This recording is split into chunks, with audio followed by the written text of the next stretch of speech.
जय विजय। श्राप, रावण का जन्म और श्री हरि विष्णु के चरणों में मोक्ष की कथा। एक बार की बात है, नारद जी बैकुंठ लोक में गए और मन में एक प्रश्न लिए बेचैन हो रहे थे और नारद जी से रहा न गया। नारद जी बोले, नारायण नारायण प्रभु, एक प्रश्न सदैव मेरे हृदय में उमड़ता है जिसका उत्तर मैं अब तक न प्राप्त कर सका। जय और विजय जो आपके सबसे प्रिय पार्षद थे, वे तीनों जन्मों तक आपके ही शत्रु क्यों बने? क्या कारण था कि रावण जैसे परम पराक्रमी और ज्ञानी होते हुए भी आपका वैरी बना और फिर भी उसने मोक्ष केवल आपके हाथों ही क्यों चाहा? भगवान विष्णु मंद स्मित करते हैं, मानो वे समय के उस प्रवाह को देख रहे हों जो बीत चुका है और जो आगे आने वाला है। उनके विशाल नेत्रों में गहरी करुणा झलकती है। नारद, यह कथा केवल युद्ध, शक्ति और श्राप की नहीं, बल्कि भक्त और भगवान के अटूट बंधन की है। जय और विजय केवल मेरे द्वारपाल ही नहीं थे, वे मेरे हृदय के अंश थे। किंतु नियति को जो स्वीकार्य नहीं, वह बदलता नहीं।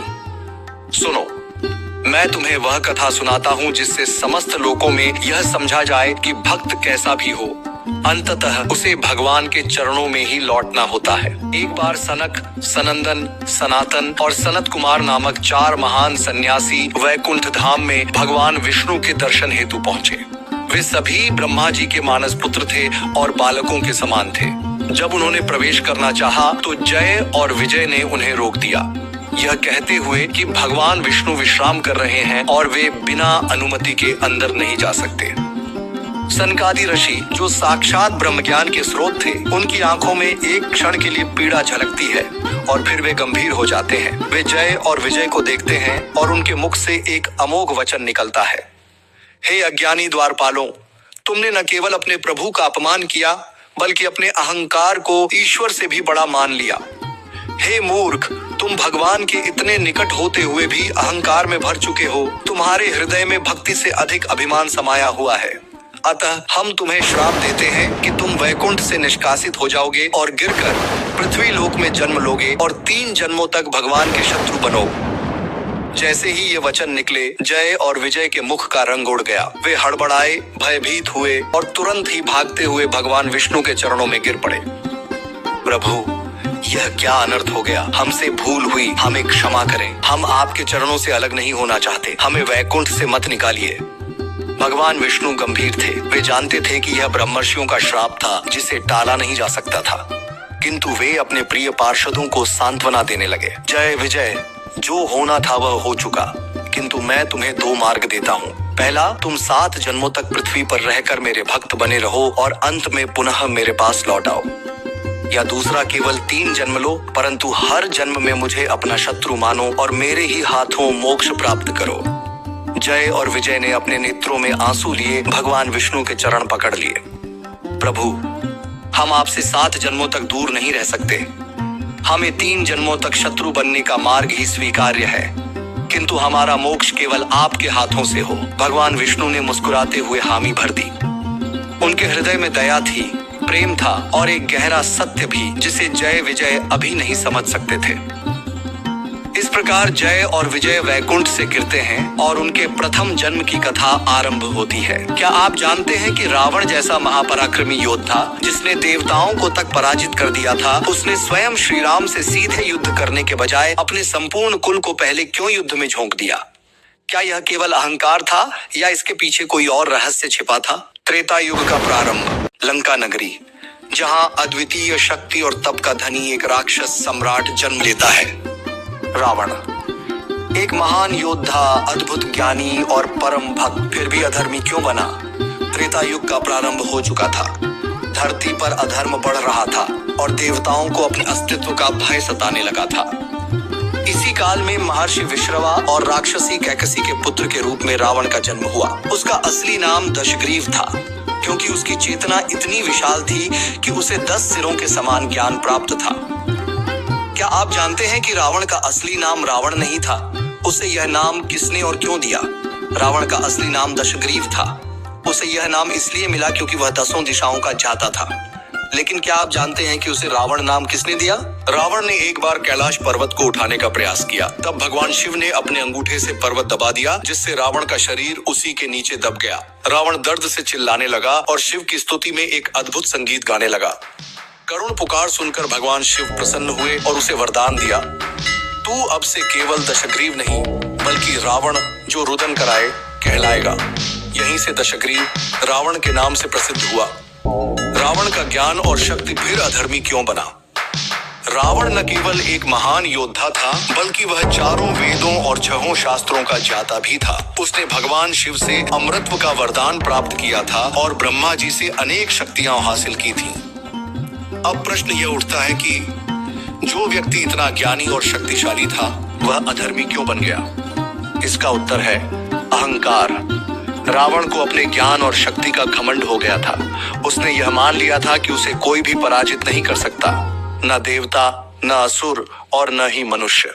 यही उसका सबसे बड़ा भ्रम था।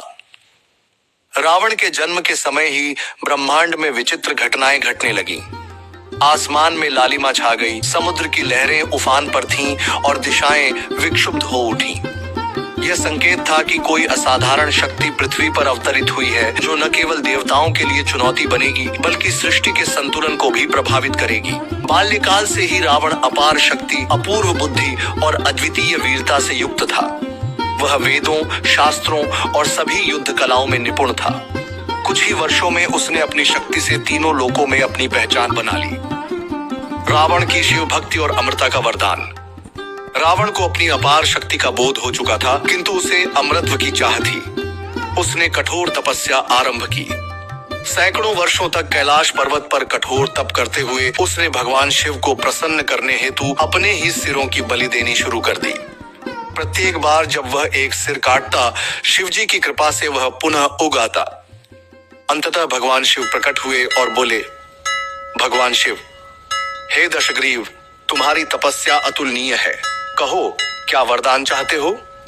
रावण नतमस्तक होकर, प्रभु, मैं संसार में अद्वितीय शक्ति प्राप्त करूं। कोई भी देवता, असुर, गंधर्व या नाग मुझे पराजित न कर सके। शिवजी ने तथास्तु कहा, किंतु उन्होंने उसे यह नहीं कहा कि मनुष्य उसका अंत कर सकते हैं। रावण को यह भ्रम था कि कोई मनुष्य उसे पराजित करने की क्षमता नहीं रखता। रावण का अहंकार और देवताओं पर विजय। वरदान प्राप्त होते ही रावण ने तीनों लोकों पर अपना आधिपत्य स्थापित करने का संकल्प लिया। उसने इंद्रलोक, यमलोक और नागलोक पर आक्रमण किया। वह इंद्र को परास्त कर स्वर्गलोक का अधिपति बन बैठा और यमराज तक को पराजित कर दिया। यहाँ तक कि उसने काल, मृत्यु को भी अपने अधीन कर लिया। रावण की शक्ति इतनी बढ़ गई कि वह देवताओं को अपने चरणों में झुकाने लगा। उसकी लंका सोने की बनी थी, जहां भोग विलास की कोई सीमा न थी, किंतु शक्ति का अहंकार उसे अधर्म की ओर ले जाने लगा। क्या आप जानते हैं कि रावण सीता माता का हरण करने के बाद भी उन्हें छूने से क्यों डरता था? क्या वह वास्तव में डरता था या उसके पीछे कोई भयंकर श्राप कार्य कर रहा था? रावण के राक्षस बनने का कारण। रावण केवल जय के श्रापित जन्म का परिणाम नहीं था, बल्कि उसे एक और श्राप भी मिला था। पुराकाल में जब नलकुबेर, कुबेर के पुत्र की पत्नी से रावण ने दुर्व्यवहार करने का प्रयास किया तो नलकुबेर ने उसे श्राप दिया कि यदि वह किसी स्त्री को उसकी इच्छा के विरुद्ध स्पर्श करेगा तो उसका मस्तक फट जाएगा। यही कारण था कि वह माता सीता को हरण करने के बाद भी छूने से डरता था। जानते हैं इस कहानी को? रावण की बहन शूर्पणखा ने आकर बताया कि अयोध्या के राजकुमार श्री राम और लक्ष्मण ने उसके नाक कान काट दिए हैं। क्रोधित होकर रावण ने सीता का हरण करने का निश्चय किया। वह मायावी रूप धारण कर पंचवटी पहुंचा, जहां उसने सीता माता का अपहरण कर उन्हें लंका ले गया। उसने सीता माता को हर प्रकार के प्रलोभन दिए, किंतु वे अपने पतिव्रत धर्म पर अडिग रहीं। इस बीच श्री राम ने वानर सेना संग लंका पर चढ़ाई की। समुद्र पर पुल बना और रावण के साथ एक महायुद्ध आरंभ हुआ। रावण कोई साधारण योद्धा नहीं था। वह मायावी शक्तियों, शस्त्र विद्या और ब्रह्मास्त्र तक का ज्ञाता था। युद्ध के मैदान में उसने अनेक दिव्यास्त्रों का प्रयोग किया, किंतु श्री राम हर बार उससे अधिक शक्तिशाली सिद्ध हुए। युद्ध के अंतिम चरण में विभीषण ने श्री राम को बताया कि रावण की अमरता का रहस्य उसकी नाभि में स्थित अमृत कुंड में छिपा है। जैसे ही श्री राम ने अपने अग्निबाण से उसकी नाभि को भेद दिया, रावण धरती पर गिर पड़ा। मृत्यु के अंतिम क्षणों में उसने श्री राम को देखा और मुस्कुराया। रावण कमजोर स्वर में, प्रभु, यह जीवन केवल एक यात्रा थी और अब मोक्ष की बेला आ पहुंची। मैंने आपको शत्रु मानकर भी अंततः आपके ही चरणों में स्थान पाया। श्री राम ने उसकी विद्वत्ता और पराक्रम को नमन किया और कहा, रावण, तुमने अधर्म का मार्ग अपनाया, किंतु तुम एक महान ज्ञानी और शिव भक्त थे। मैं तुम्हें क्षमा करता हूँ। तुम्हारा अंत तुम्हारे प्रारब्ध का ही भाग था। रावण ने अपनी अंतिम श्वास ली और उसका जीवन समाप्त हो गया, किंतु यह केवल उसका प्रथम जन्म था। अब जय और विजय को अपने अगले जन्म में और भी अधिक कठोर परीक्षा से गुजरना था। दोस्तों, रावण केवल एक अहंकारी राजा नहीं था, बल्कि वह एक ज्ञानी और तपस्वी भी था। उसकी दृष्टि इतनी प्रखर थी कि उसने तुरंत जान लिया था कि श्री राम कोई साधारण मानव नहीं, बल्कि स्वयं भगवान विष्णु के अवतार हैं। यह जानते ही उसके भीतर एक अद्भुत संकल्प जागा। यदि उसके कुल का अंत होना ही है, तो यह श्री हरि के कर कमलों से हो, जिससे उसका वंश मोक्ष प्राप्त कर सके। यही कारण था कि रावण ने युद्ध को केवल अहंकार की लड़ाई नहीं बनाया, बल्कि इसे अपने वंश की मुक्ति का माध्यम बना दिया। उसने अपने प्रिय भाई कुंभकर्ण, पुत्र मेघनाद और समस्त राक्षस सेना को एक एक कर श्री राम के हाथों से स्वर्ग भेजा। अंततः जब उसका स्वयं का समय आया, तो उसने प्रसन्नता पूर्वक रणभूमि में उतरकर अपना अंतिम युद्ध किया। यह केवल एक युद्ध नहीं था, बल्कि यह उसकी एक लीला थी, एक अवतार की लीला, जिसे यहीं समाप्त होना था। रावण के लिए यह केवल पराजय नहीं थी, बल्कि एक उच्चतम मोक्ष था। अपने संपूर्ण जीवन की तपस्या और शक्ति का त्याग कर उसने श्रीहरि के चरणों में अपना समर्पण कर दिया और अपनी आत्मा को इस अवतार से मुक्त कर लिया। दोस्तों, यह कथा यहीं समाप्त नहीं होती।